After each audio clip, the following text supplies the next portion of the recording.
Hello, my name is Steve Peterson. I'm the Director of Bands at Ithaca College, and I'm with my colleagues Mark Fonder and Beth Peterson, also conductors and music education faculty here at Ithaca College, and our special guest Frank Battisti. And we're going to have a discussion today for banddirector.com about a variety of topics that might be of some use to anybody who's listening. So, our first question. Well, I guess I'm going to start the ball rolling here and just ask, what are some of the considerations that we have when we're selecting music as a school band director? I think that an important consideration is to get a piece that is interesting, imaginative, and has some kind of development of some kind of material. It doesn't have to be complex, but is some kind of thematic development or rhythmic development, something where it's not just regurgitating a theme in a different key, but that one can see how a creative mind has taken material and used it to create something. I think that to look through all the parts and make sure the parts are interesting. I mean, if you're going to do 3 pieces with your group, make sure within the 3 pieces that everybody has interesting parts, because tuba players like to play melodies too. The instrumentation, the kind that fits your ensemble. And I think that if you, for example, do not have, I remember once doing the Mozart Serenade No. 10, a movement of it when I was a high school band director, and I only had 3 French horn players. I told my euphonium player to play the 4th horn part and sound like a French horn, and he did. And so I think if you can make a reasonable substitution without destroying the integrity of the piece, that you should do it. Because in doing that piece, my oboe players and bassoon players had a wonderful, wonderful opportunity. I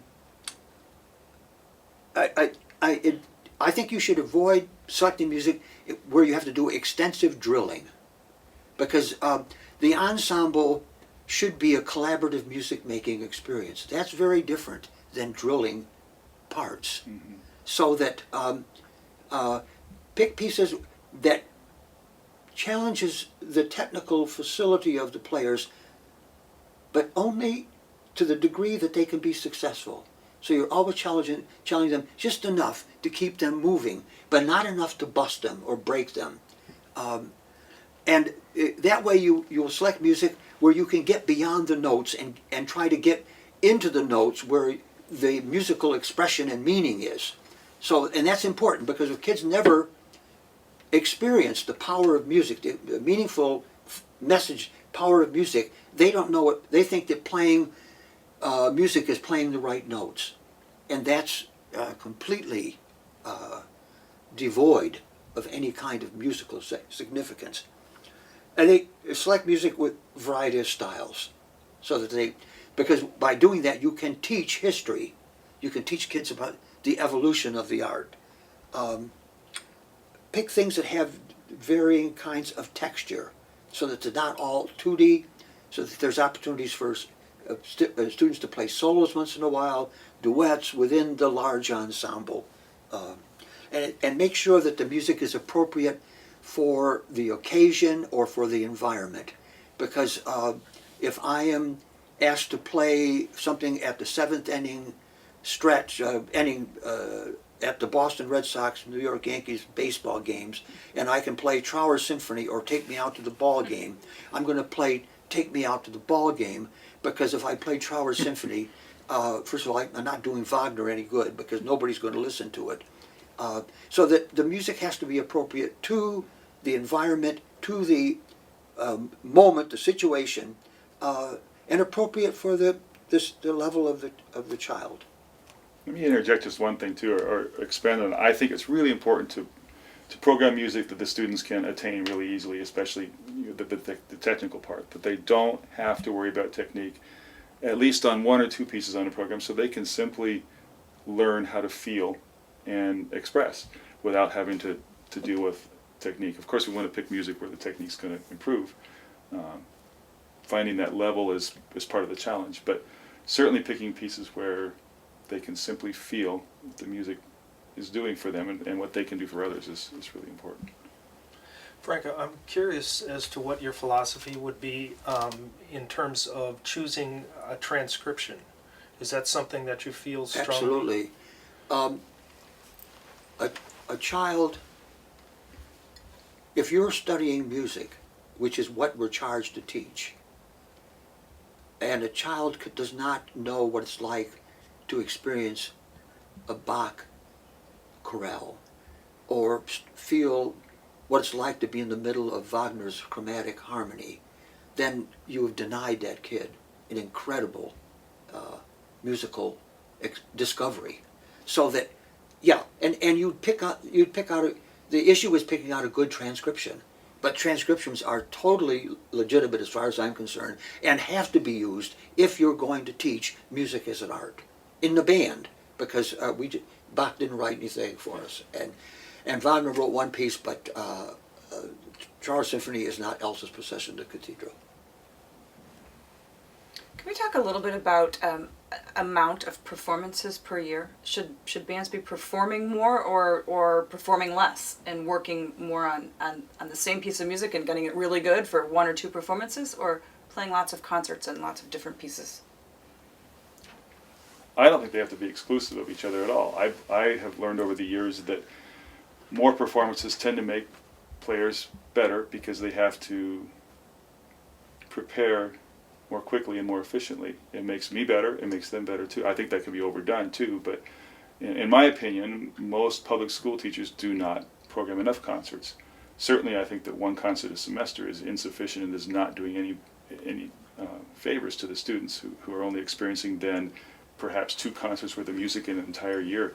On the other hand, there is something to be learned from taking a difficult piece and perfecting it. There are non-musical things to learn from achieving perfection, but I think that gets in the way sometimes. Students will expand the amount of time they have or the amount of work they have into the time they have. If they have 6 weeks to get a concert ready, they're going to take 6. If they have 12 weeks, they're going to take 12. And I think it's really important to push them a little bit. Myself. Well, I'm one who feels that progress is made by diminishing the time that one achieves excellence, which means that we all have to get better, so that by stressing the development of the individual, the responsibility of the individual to prepare for the rehearsal, the length of time needed becomes less and less, which means you can do more and more. Rather than the number, it's a matter of being able to create space so you can do more things. And it seems to me that that's it. Ideally, I'm a firm believer that rehearsal schedules should be posted at least a week in advance. It should be very specific. We're playing this piece from rehearsal number 13 until rehearsal number 60, and that there is reason, one should expect that one can help students develop an understanding that it's their responsibility to be prepared, so when they come to the rehearsal, they're not going to be drilling and learning their parts. Right. They're going to be in a collaborative music-making situation. We're putting it together.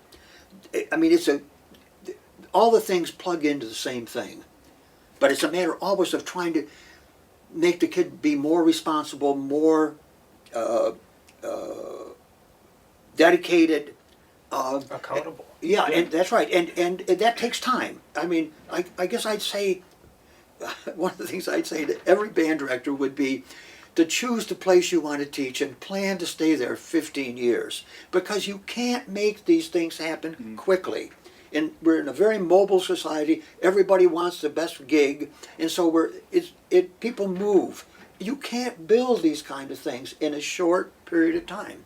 You have to make a commitment to the community. The community senses the fact this person is committed to this. We become committed to the person.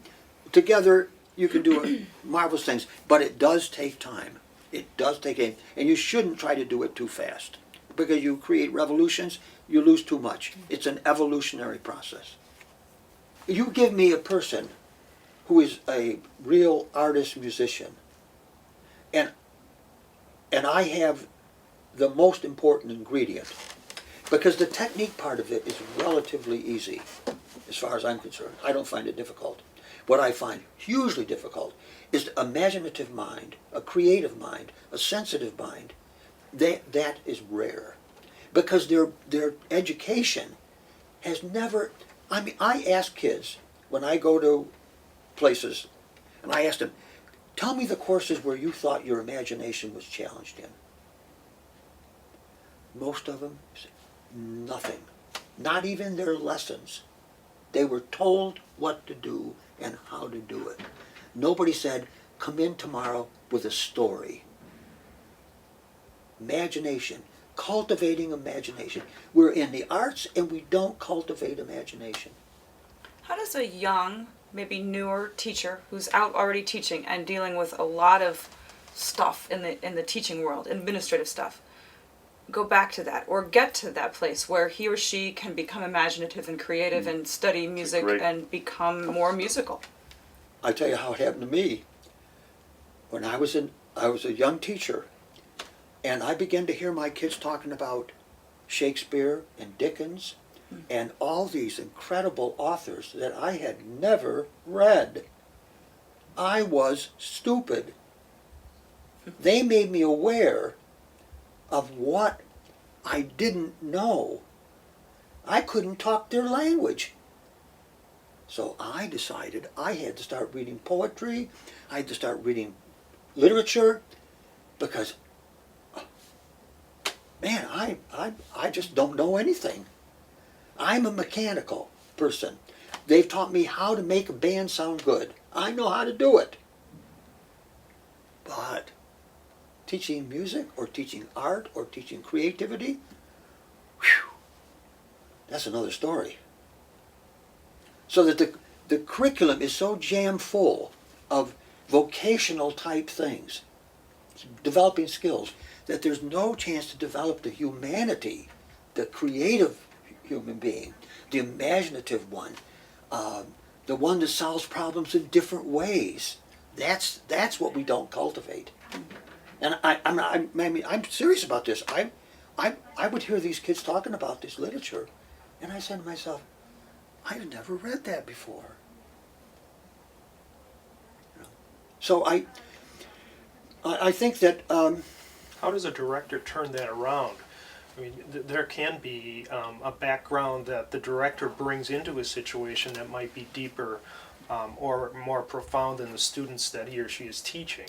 Yeah, I mean, So, if the person has sung a Mozart Requiem and played a Brahms Symphony, and then they're going to bring a lot. But if in many places that grant music education degrees, they never do that.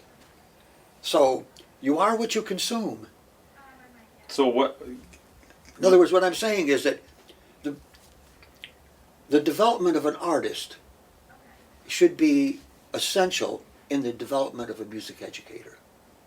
That without that, you're dealing with someone who can dispense technical information and create machines. But you don't know what art is until you...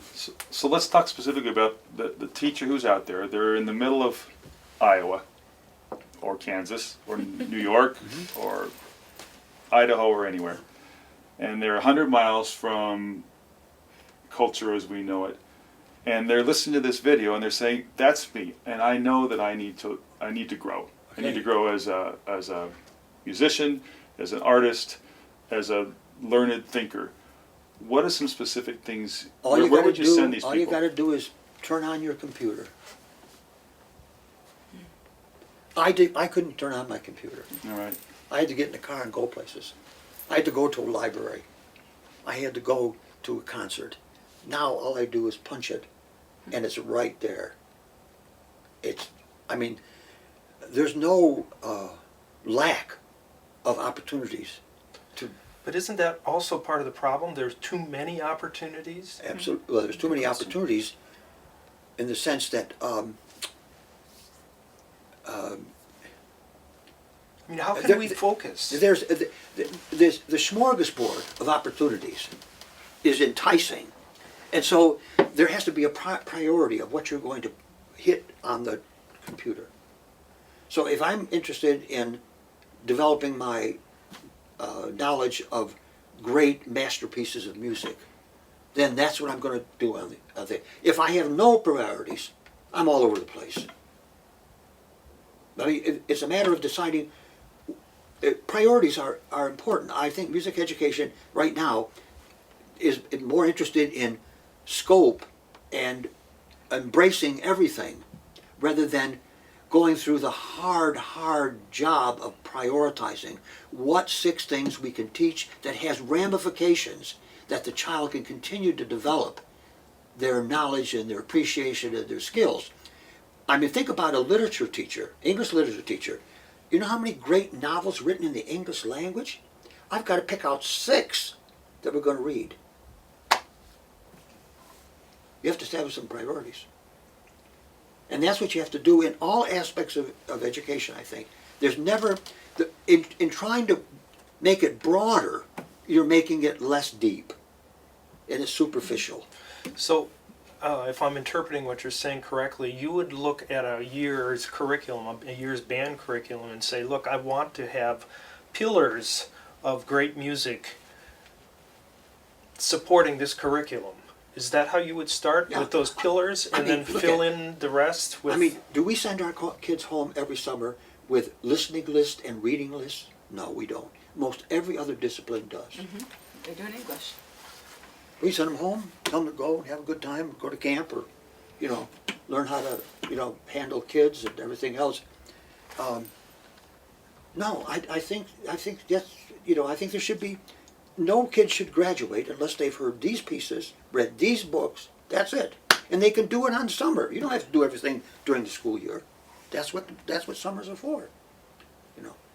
I mean, when I went to the college here, nothing was done for marching bands, nothing, and they told us, if you think you need it, then go someplace in the summertime, take a 2-week course, and that's it. But our priorities our priorities doesn't allow for that, so we're not touching it.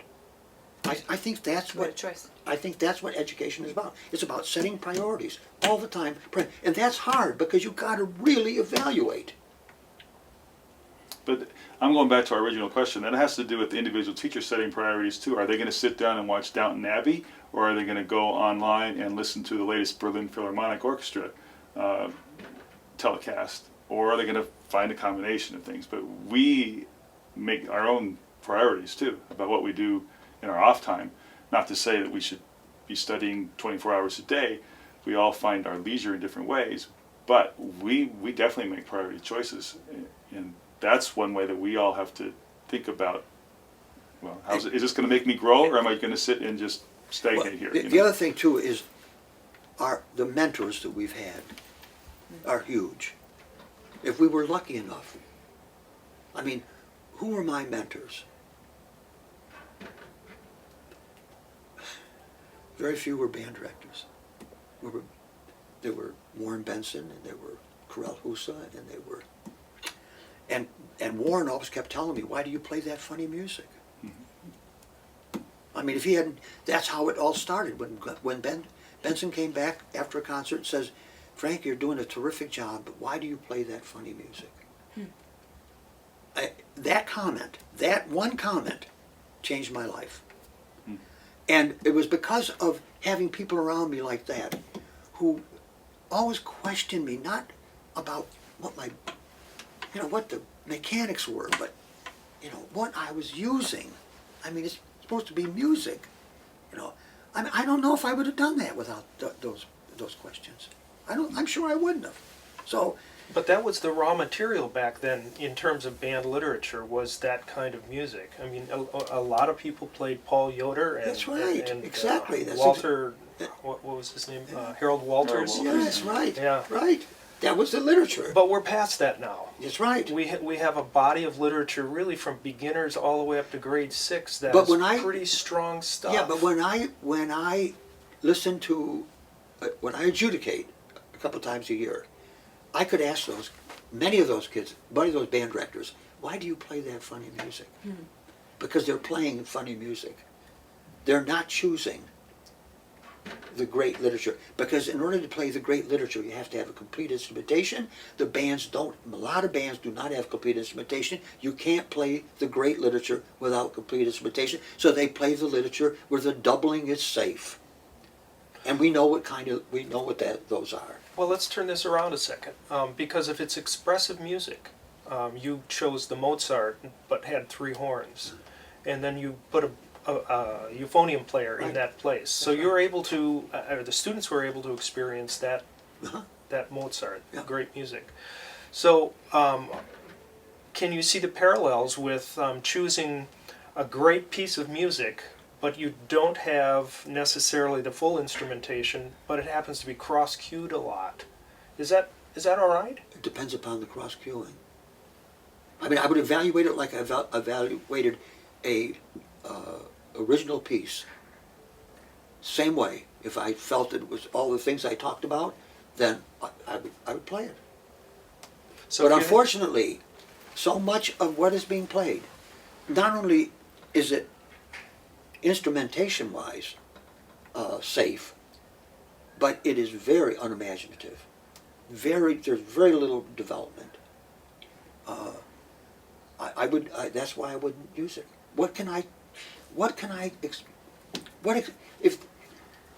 If I'm eating junk food, I develop junk food body. If I'm eating nutrition, I develop another kind of body. I'm trying to feed those kids nutrition, music with nutrition, so they're going to develop strong musical values. It shouldn't surprise anybody that they don't have strong musical values because of what they're eating. It sounds, if I'm interpreting what you're saying, because I think one of the things I struggle with as a teacher of teachers is how do I teach my students taste, to have good taste in music? But if they're reading Shakespeare and reading poetry and listening to good music and performing good music and becoming artful themselves, they will have great taste. No problem.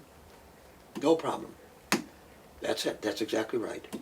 In other words, the bar of excellence rises in proportion to what I consume.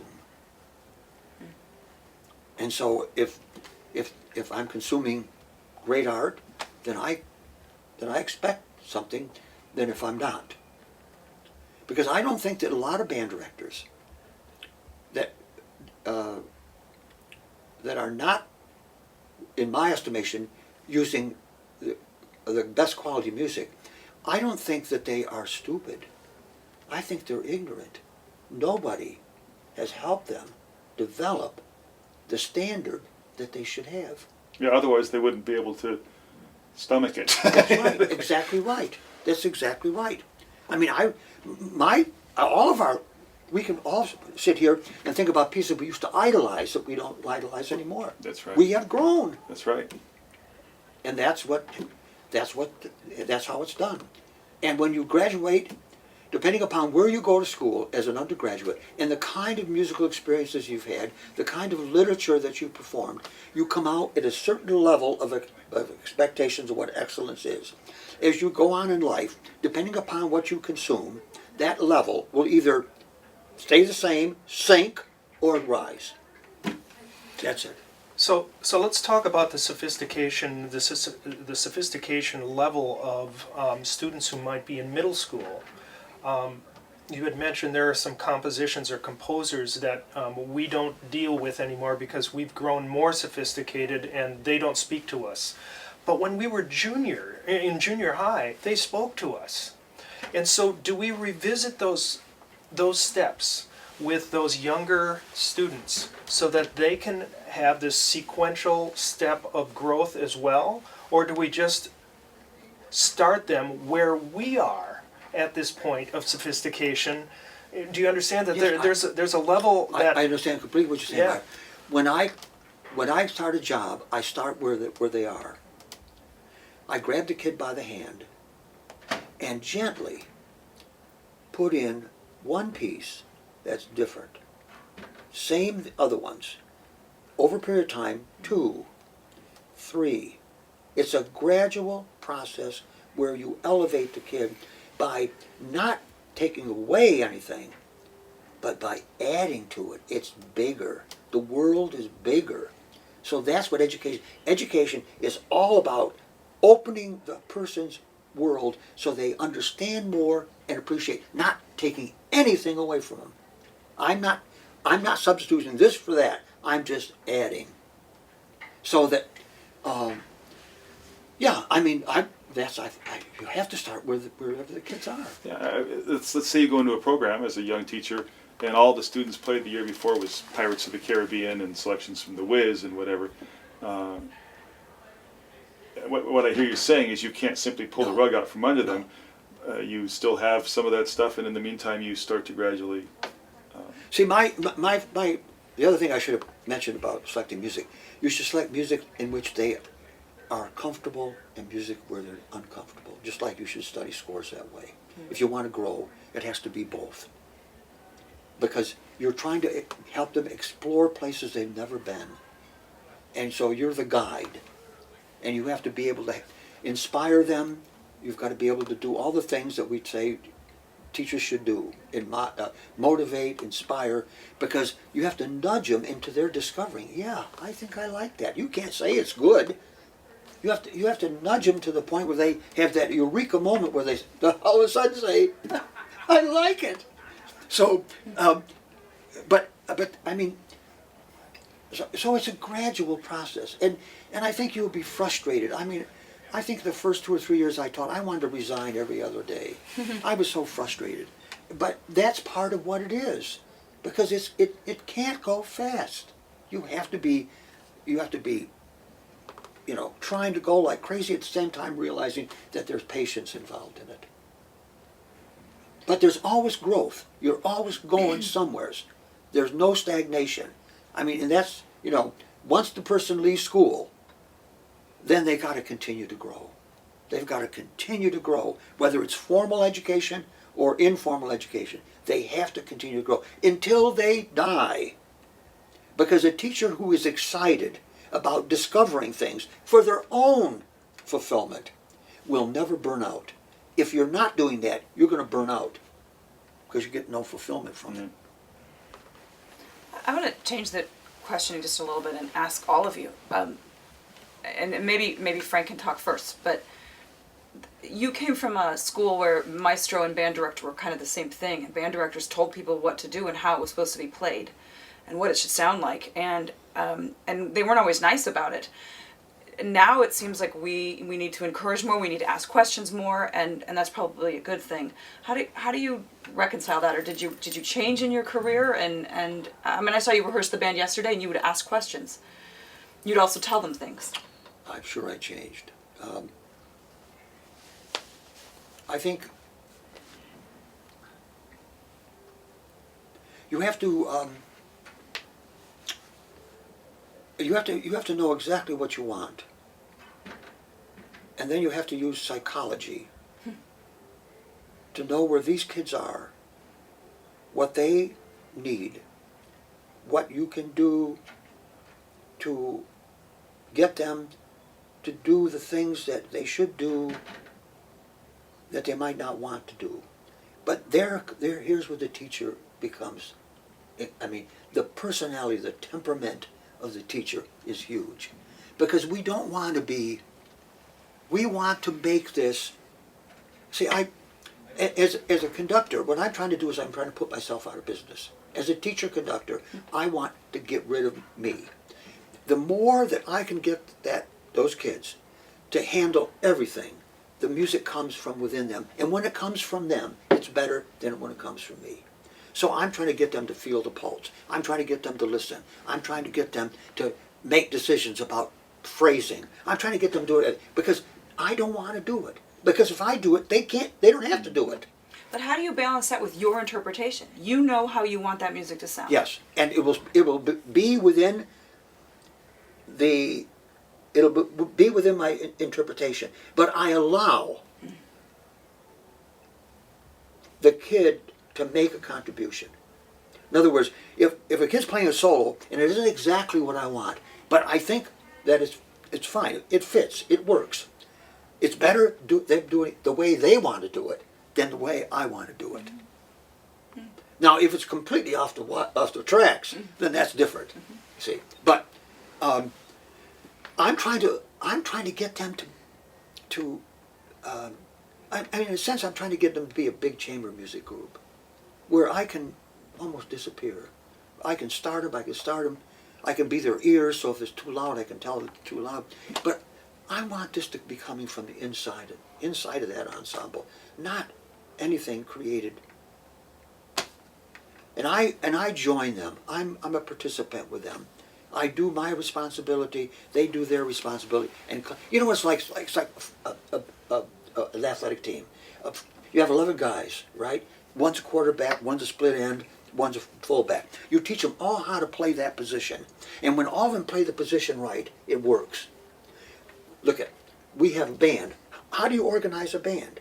What is the first trumpet player supposed to do? What is the first horn player? What is the fourth horn player supposed to do? They don't know what their responsibility is. They don't know how to make this thing work only from one position, the conductor. No, if my first chair player knows that their responsibility is to make sure that trumpet section is articulating something the way it should be, that's their responsibility. They make a contribution. So I mean, I had a handbook with all this stuff written in it. This is what the first horn does. This is what the second horn does. This is the fourth horn does. So that we had a team. We all knew what we were doing. And ensembles are created. Great ensembles are the result of sections, not individuals. If you don't have a great trombone section or a great flute section, you don't have a great ensemble. It's the sections. So you have to have. That's why the principal player is so important. They have to take pride in their section. And so that comes together and you have a great large ensemble as a result.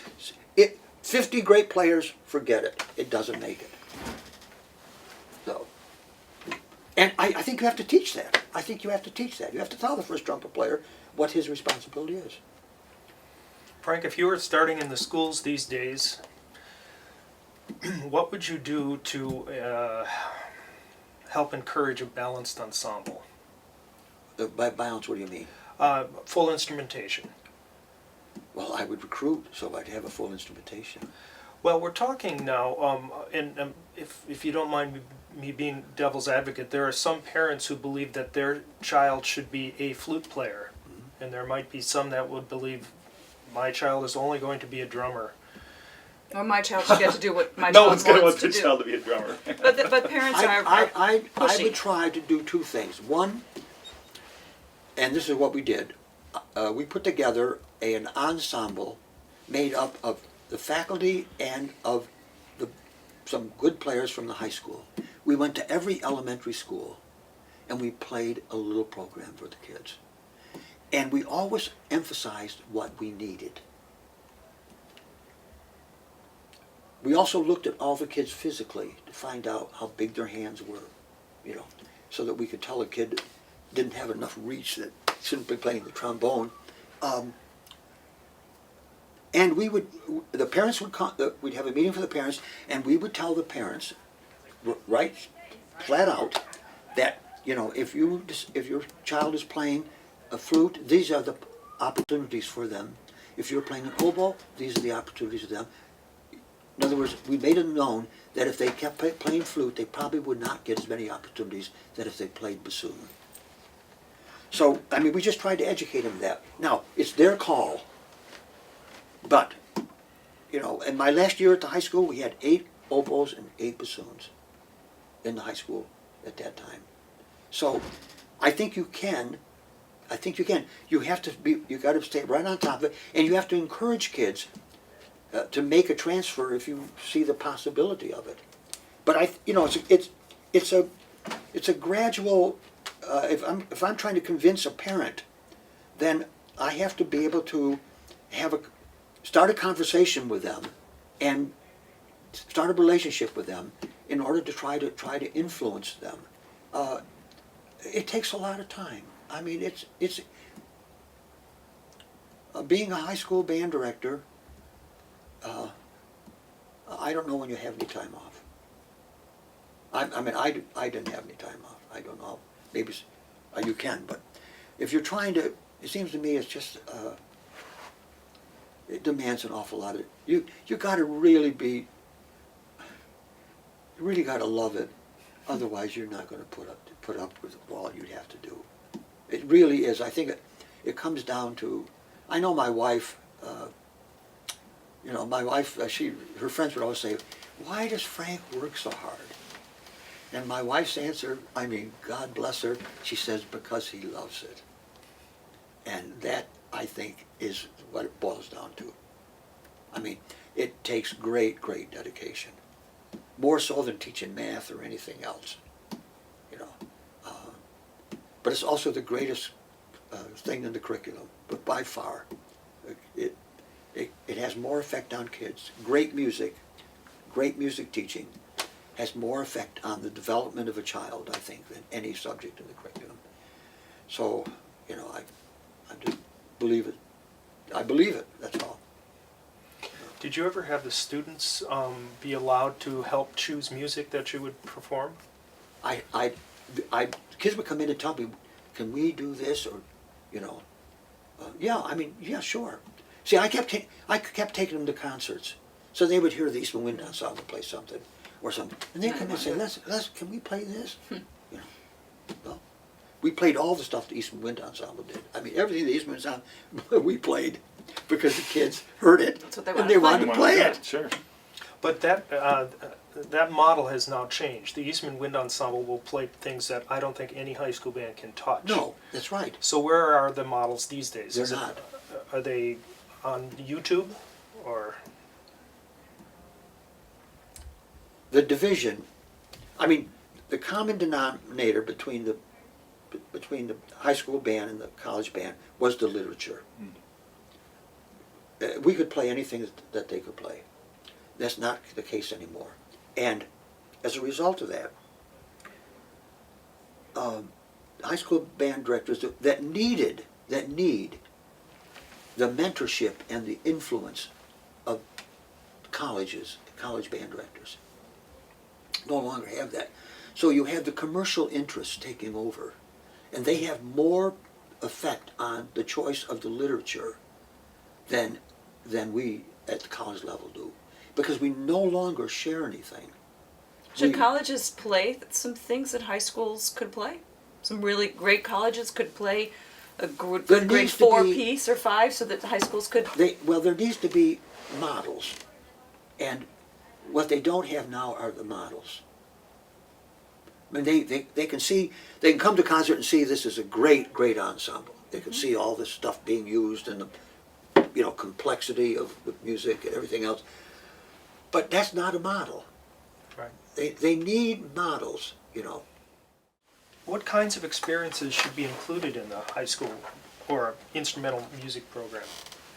Well, I mean, first of all, I mean, in 2013, there's a debate going on whether the large ensemble is relevant in delivering music education. There are people who think we can deliver it in better ways. The three kinds of musical experience are the creative, recreative, and consuming. If I'm playing in a school band, 90% of it is recreating. There's very little creating, because you have an ensemble of 65 working under a CEO. They're the workers, they're told what to do, and they got to produce. That's corporate America, beautiful. They don't create, and they don't learn how to consume music and enjoy it. In other words, they don't know how to go to a live concert and be able to enjoy it.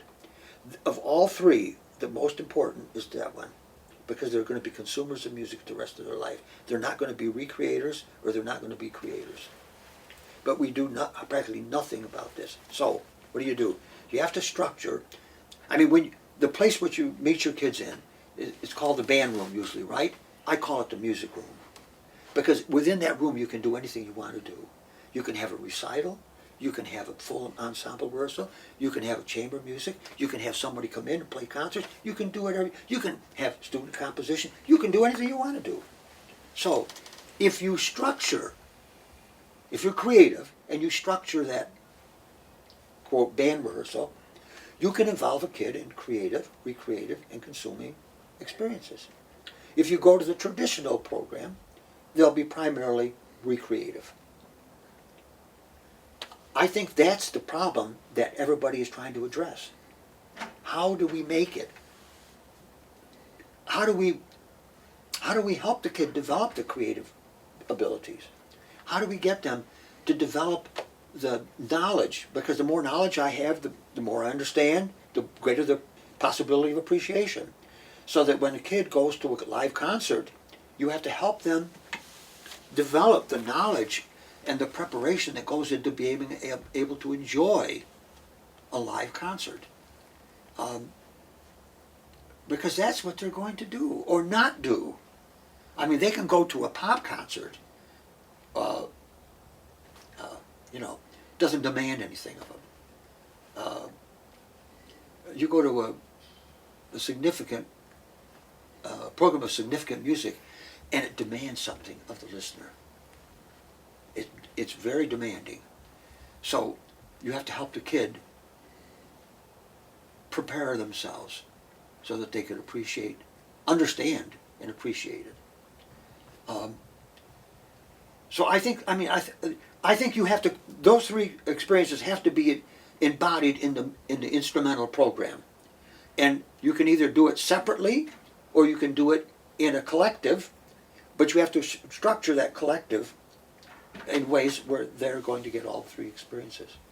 So if I play devil's advocate for a little bit, because you started the answer with in 2013, some people think we can do this in other ways, and what is the relevancy of the large ensemble? So what if we were to get rid of the large ensemble and do more consuming of music in more pop culture type ensembles? Why not? If I'm going to expose kids to music, I can't leave out the works that have been created for large ensembles. I can't do it. A kid in a pop ensemble will have a very narrow spectrum of direct contact. In the large ensemble, I have the possibility, if I'm creative, to expose that kid to the whole stretch of music. They can't do it in a jazz ensemble, can do it in jazz. Pop ensemble can do it in pop. But in the large ensemble, if I am creative, I can expose the kid, and he can get some sense that it goes from here to here, and there is a history. So it's essential that the large ensemble be retained. To take it out is to cheat the kid. You're giving them what they want as opposed to what they should have, so they can appreciate the world they live in. But if the large ensemble attracts only 10% of the school population, what do we do with the other 90?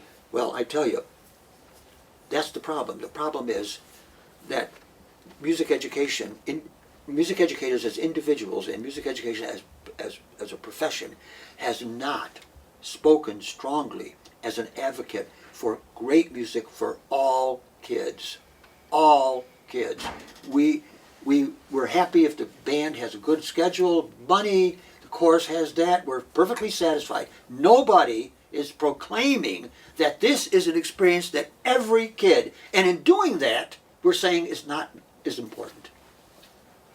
So, I would never have said this as a high school band director. But if I were a high school band director now and I had a good band, I'd probably go to my superintendent and say, look, I want to eliminate the band. I don't want to have any great select ensembles until we have a great music program for every single kid in this school. Because music is absolutely essential to their growth. But you said a great music program.